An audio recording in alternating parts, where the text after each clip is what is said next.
All right, welcome back, everybody. Hello. Maybe I'm recording this from the future, maybe I'm recording this from the past, but either way, it's time to get talking about some Dragon Quest tactics.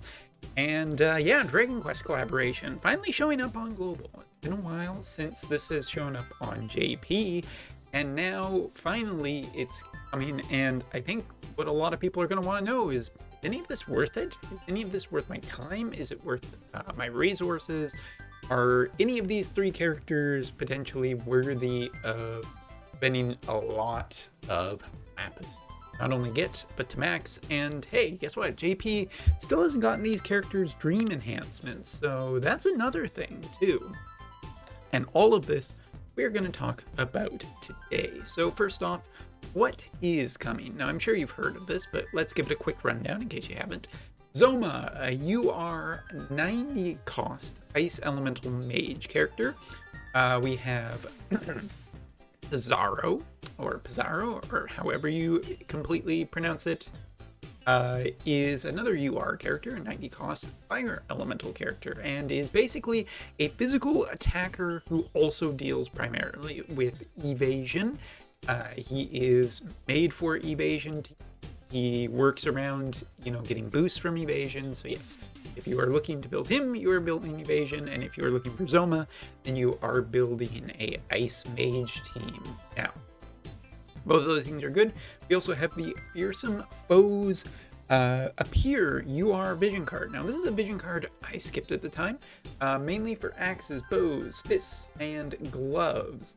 And this is the first one I'm going to talk about in depth, mainly because I feel like this is generally the easiest, except for the free character. Now, taking a look at it, for, Zoma and Slime, it's getting magic up and area attack resistance. You're also getting slash attack resistance up, magic attack up, and agility up. And agility up is good, but honestly, there's enough agility cards now that I'm not too terribly worried about it. But if you're hurting for an agility card, this is decent, provided that, it's for these jobs specifically that you use. And there are some really good fist parties in the future. With the Full Metal Alchemist collaboration, there are a lot of fist characters. You can run multi-elemental fist quite successfully. Not so much so that it's changed the meta entirely yet, but Edward, the two Elric brothers, in combination with any other fist unit, is actually pretty decent with all the fist job related vision cards that have come out. So, this one you're looking at slash attack resistance up and agility up for that. And both of those things are pretty good with the number of slash units. It is a vision card that is primarily focused around, mages and magical damage. So keep that in mind. I mean, essentially, the two people that I think want this are fist users who kind of want a speed vision card for multi-elemental parties. And last but not least, magic parties that are, more for the glove users. And honestly, it's good. I don't think it's anything incredible, but those are the two, corner cases. Oh yeah, also agility, accuracy up too. That's a global upgrade. So, again, good for those two characters. If you're Zoma and you have an extra 10k to throw around, yeah. Next up, Melody of Darkest Night. Now, this vision card is way easier to talk about because it's an agility up for the fire card, or for the fire type characters. And with Yuffie coming up, for anybody who wants Yuffie, this is a absolute must get. I mean, you look at the limit bestows effective evasion up and defense piercing up. Even if you're not getting Pizarro, which we'll talk about in a second, this vision card is absolutely a must-have for fire elemental teams. It's just that extra second agility card if you already have the Ramza card. This is a absolute slammer card. And if you're at all getting Yuffie, you kind of have to get this vision card to max it before Dragon Quest. Sun Speckled Encounter is a free vision card, so get it, max it, not much else to say about that. And the other character that we haven't seen yet on this page is Slime. And Slime's also a free character, great little, I think he's 20 cost. Definitely amazing, so do that. Make sure you're doing your metal slime killing. So that you can get the community rewards. AP was able to do it quite quickly, so I'm sure Global will also get it done. pretty fast. Some other stuff to do with collaboration, weapons, and that. But let's finally get to the thing that I think is important, the characters. Slime is a free character, so basically just get him, max him, have fun with the event quest as I did, and yeah, go on. I think I had a couple of videos to help with certain slime questy stuff, but you can go back and check that if you're looking for some help with doing the quests for the story to make get slime max, because there were a couple of things that were quite different. But Zoma now is a character that I've had for a while on my account. So Zoma is one that I feel I can speak with pretty certainty of how much I like this character, and I do like this character a lot. He's proven his worth in PvP and PvE content. I mean, he has AoEs, he has incredible kind of like bravery reduction, which is a good way for making sure that your team lasts longer, and he's also been important for providing a lot of flexibility. And if you look at my ice party here, this is kind of the duality, if you will, of as for why the slash thing is on there. That's the thing. I haven't changed it yet. I've been on busy lately. But anyway, enough excuses. This is the duality of ice right now. If you look at where pretty much all ice compositions are in terms of compatibility, it's either the ranged Alaya and just shooting your opponent from a great distance, Barris with the agility boosting and magic damage in combination with Zoma, and some tank. Like, that's kind of Ice's shtick right now, and it works really good. Ice has been competitive for most of 2022. So taking a look at Zoma, you know, with a Bahamut and other combinations, you can see that this is basically what your stats end up being. And honestly, I think this is a great character. He does provide a lot of support and power. He has self-healing, he has some powerful AoEs, he has some strong status factors, he has some boosts. The one that I absolutely love, and of course Frostbite is always great, but like, I love this cool ability where you can get bravery down to other units. It's been really useful in combining it with range, both in PvP. I mean, Ice Element is kind of my thing. I've used it the most throughout the year, and Zoma has ended up in a good number of my parties, limited guild events, and I feel he works pretty well with it. Like, the only downside, and we'll talk about this a little bit later, is dream enhancement. When is it going to happen? Because, you know, Dragon Quest returning probably isn't going to happen, but, you know, with Barris on the schedule to get his 140 and dream enhancement, I need to make those synonymous for these videos kind of thing when I'm explaining stuff. But this, I really feel strong about Zoma. I like Zoma a lot, even months later. He's got derpy animations, he's tons of fun. You know what, and he's not a 100 cost before the deluge of 100 costs with the 3rd anniversary. So yeah, if you're an Ice Elemental guy and you're looking for a new mage, this is a really great character. I absolutely think tons of fun. If we even just go in here for a second, I notice that it's slightly offsize. I believe that's something to do with Chewy dragging it. There we go.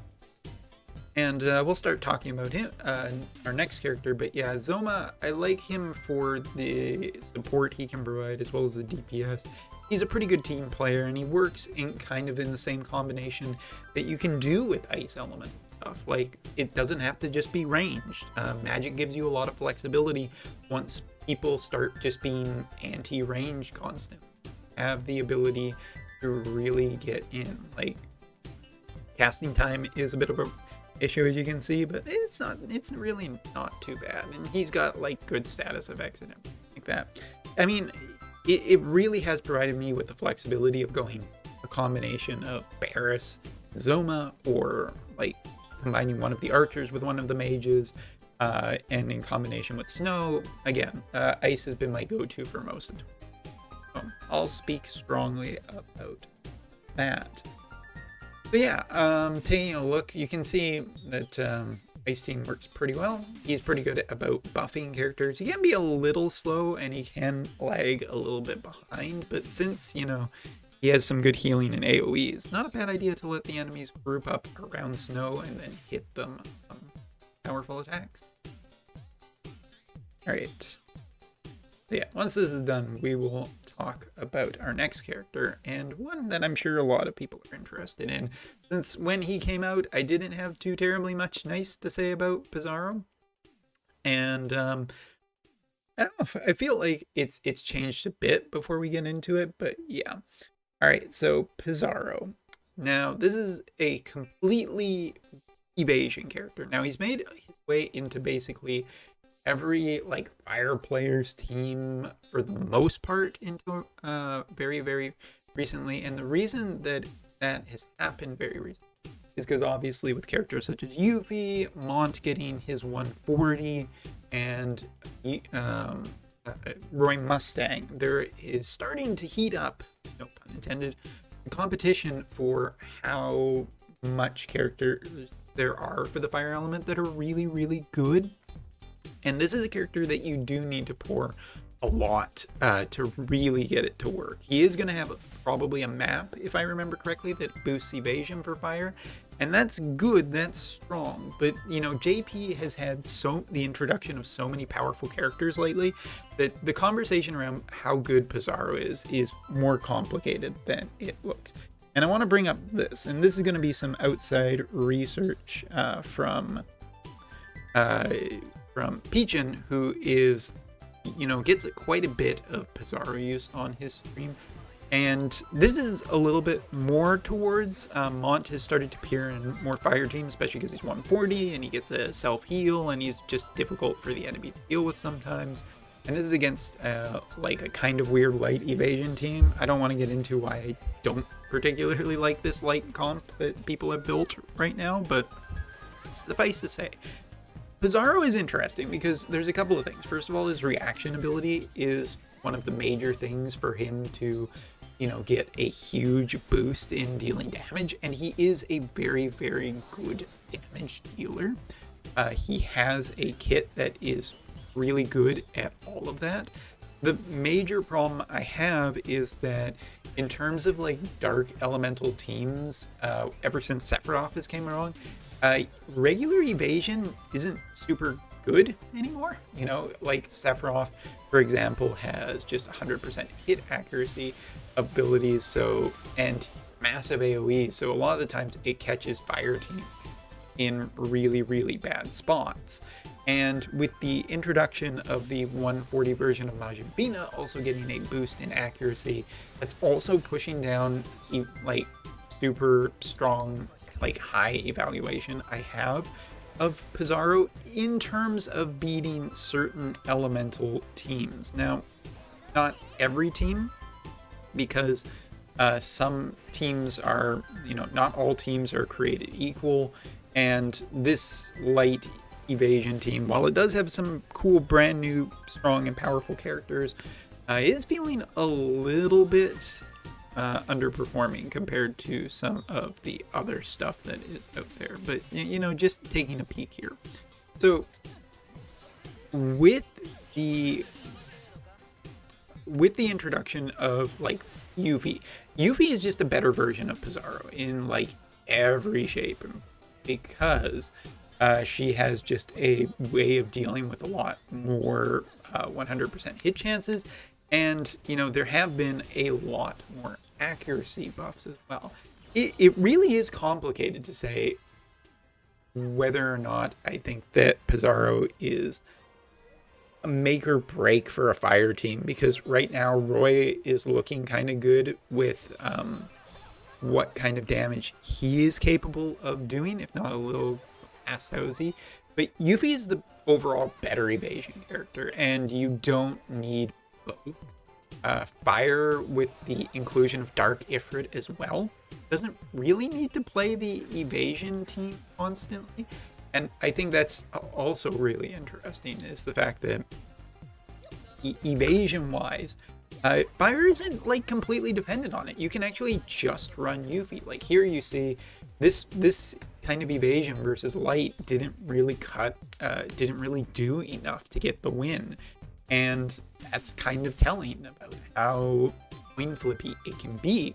Whereas Setia with her 140 enhancement, and Yuffie with 140, and Mont with 140, Pizarro's the odd one out, kind of, in terms of just overall, like, how long his ability is going to last. I think as an evasion character, he can get there. It's just that Yuffie is generally better, but Sephiroth and the amount of accuracy increases in a lot of characters and a lot of elemental teams has made it worse to recommend. And with also a ton of new characters on JP, I haven't even mentioned this. We have a lot of reaction block. Reaction block is everywhere, and getting like on a lot of new characters is very close to just being 100%, which shuts down a lot of counter abilities, which is, yeah, I mean, that's a big thing for Pizarro. If he doesn't get a kind of activate his counter, that's a problem. You know, between accuracy as well as reaction block. And that also works for other characters too. So yeah, this is, I guess I should just wrap this up and talk about my overall final thoughts here. With the Dragon Quest event, if I was to give something that is the most important thing on this as a general overall for all global players, it's going to be Melody of the Darkest Night. We're not including free characters because Slime is awesome and the VC is free, so just get it max kind of thing. Playing the game anyway, and just do it. But Melody of Darkest Night is my highest recommendation because regardless in the future, Fire Elemental VCs, this is just good to have. Speed VCs are always good, are always important. So this is probably my highest recommendation because, you know, if Fire picks up next year and you just don't have the speed VCs, you're kind of losing out. So this is probably my highest recommendation. Also, I think maxing VCs for Globalers is considerably easier than for JP. So if you can get this VC for 10k, it's a deal. Fearsome Foes is kind of an iffy one. It can be good. It is an agility card for fists. But that hasn't been successful enough for me to just be like, oh yeah, bet the farm on this. I can't do that yet. This does have a lot of good things. It is another speed card, but unlike for Elemental, which is still generally stronger than job-based parties, this is a little bit more dubious. And if you are going to invest in this, remember, you have to invest in the other job VCs too. So, especially for Fist. Because, yeah, you're going to need all those Fist cards to really make Fist work incredibly competitively. Pizarro is kind of iffy for me. Like, if you are just all in on the Fire Evasion, you find that fun. I like him plus UV plus Valentine Ildera is good enough to be competitive, right? In terms of the landscape of where Fire is and where Fire is going, you know, Setia has her 140, Mont has his 140, and Yuffie has his 140. Or 140, I should say. Woof. I think that Pizarro is dubious about where, because when he gets his dream enhancement, we just don't know kind of thing, right? And other than that, like, he is good. He is a very good damage dealer, but he even falls flat in some cases, and it's a bit more of a coin toss. So whether you want to spend all those resources maxing him, it's up to you. I'll leave that to you, but he is a capable unit. He's better than I thought he is when he came out. But Fire DPS, man, with Dark Ifrit, it's getting to be a thing really quickly. As for Zoma, Zoma is a stronger recommendation, but not a must-have. He does give a lot of flexibility to ice as to what damage types, especially when, you know, we're in a range meta and people counter range pretty hard.